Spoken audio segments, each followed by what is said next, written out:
Welcome to AI Debate.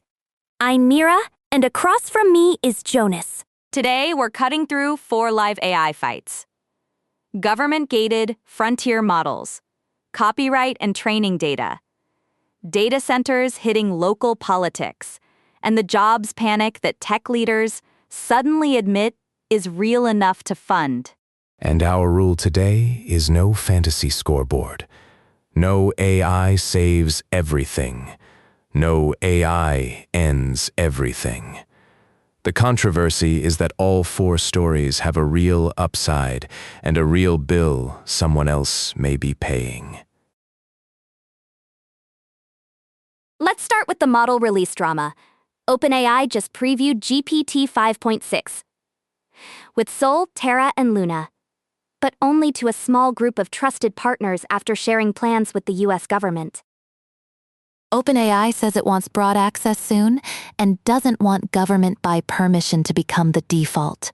But that's exactly the scary part. We now have frontier models treated like strategic infrastructure without a mature public rulebook. Anthropic's Fable 5 and Mythos 5 were suspended after a U.S. Directive aimed at foreign national access, and Anthropic said it had to disable access for all customers to comply. I don't love ad hoc controls, but I also don't think ship it and apologize works anymore. OpenAI's own system card says GPT 5.6 is high capability in cybersecurity and biological and chemical risk. Even if it says the models don't reach the critical threshold. If the model can materially help defenders find vulnerabilities, it can also help attackers unless the release is staged. Staging is different from opacity.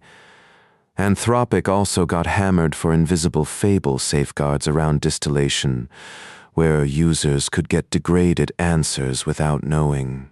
The company apologized and moved toward visible fallback to Opus 4.8, which is the right direction. But the trust damage matters. Sure, invisible behavior is a reliability problem, not just an ethics problem. If I'm building software on a model, I need to know when the steering wheel changed. But I'd rather companies experiment with visible audited safeguards than pretend every user should get every capability on day one. I'd accept that if the policy were transparent and evenly applied. The worry is a 2-tier AI economy. Approved firms and government partners get the real system. Everyone else gets a constrained substitute. That may be defensible for cyber offense, but it needs due process, appeal paths, and public standards. Next fight, copyright. The New York Times case against OpenAI and Microsoft is still active, and one of the most consequential 2026 developments was the order requiring OpenAI to produce 20 million de-identified ChatGPT logs in discovery. That is not a verdict on liability, but it shows courts are willing to inspect real model outputs at scale. And it shows the copyright fight is also a privacy fight.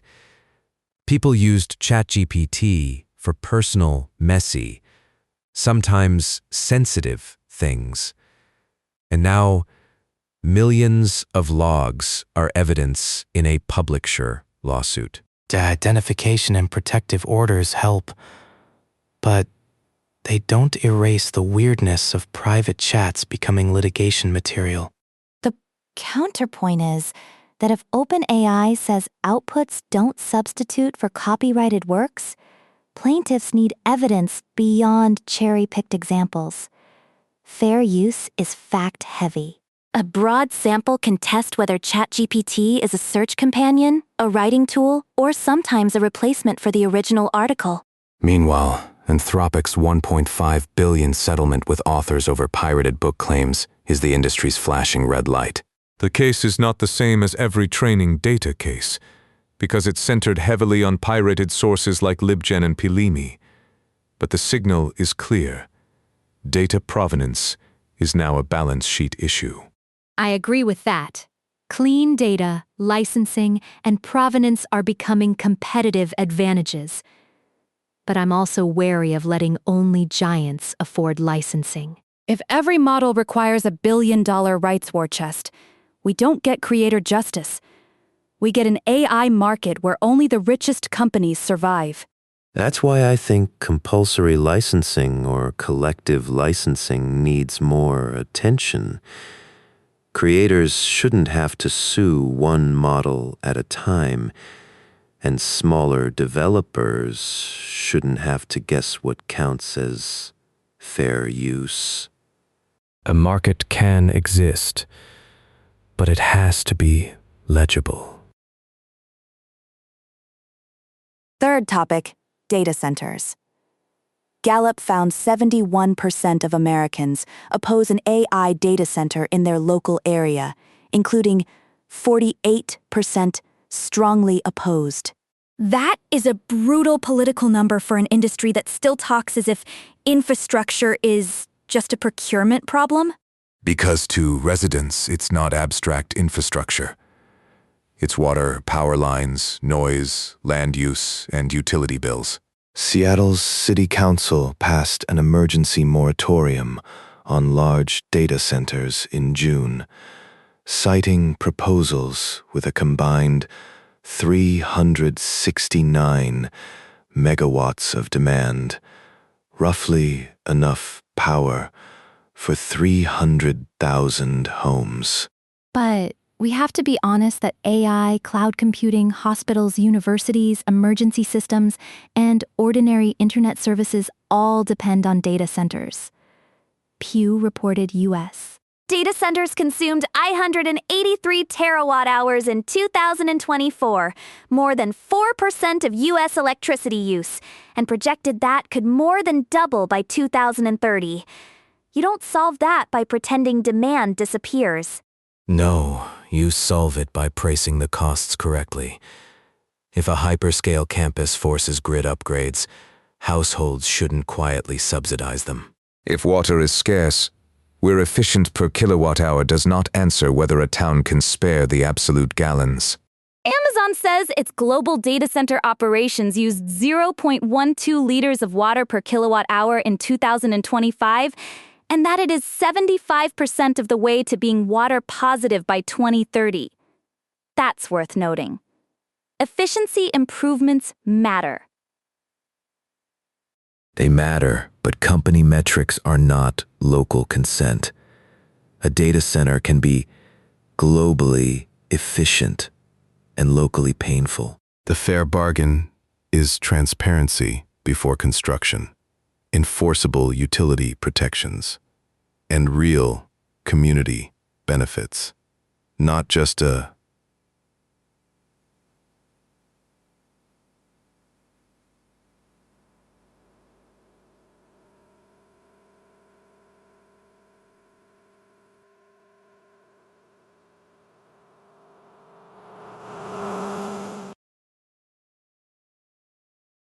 Last topic, jobs. The new thing is not that people are worried. It's that OpenAI's foundation, Anthropic, and others are now attached to a $500 million workforce initiative called Raise Us, led by Gina Raimondo and Eric Holcomb, to test wage insurance, retraining incentives, AI career coaching, and credentials. Which sounds like an admission that disruption is not a LinkedIn thought experiment. Dario Amadei's older warning about half of entry-level white-collar jobs being at risk was extreme. But the weak point is real. Entry-level work is how people learn judgment. If AI eats the apprenticeship layer, where do senior workers come from? I'm less convinced by the bloodbath framing. AWS CEO Matt Garman said about half of white-collar jobs may change, but change is not wipeout.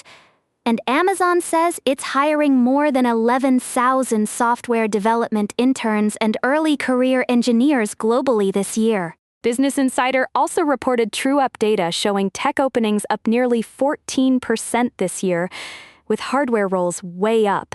That's the best optimist case. AI shifts tasks, creates new demand, and infrastructure hiring offsets some losses. But aggregate openings can hide pain for new grads, legal assistants, junior analysts, support workers, and anyone whose first job was basically learn by doing the repetitive part. Then the right response is not to freeze AI, it's to make adoption accountable. Companies should track when AI replaces headcount, when it augments workers, and whether productivity gains become wages, lower prices, shorter hours, or just margin. And workers need bargaining power before the reorg, not a training voucher after. If tech companies can spend hundreds of billions on compute, they can fund transition systems that actually work, not just public relations scholarships. So, where do we land? Frontier models need controlled releases, but not secret law. Copyright needs compensation pathways, but not a moat for incumbents. Data centers need to be built, but communities cannot be treated like empty land. Jobs will change, but adapt is not a policy. That's the honest version. AI is powerful enough that the backlash is no longer irrational. The question is whether builders respond with proof, process, and shared upside, or keep asking the public to trust the next demo. That's it for AI debate. Disclosure for the YouTube and podcast audience. This episode was created with AI assistance and human editorial review. I'm Mira. And I'm Jonas. Check the sources, argue with us fairly, and we'll see you next time.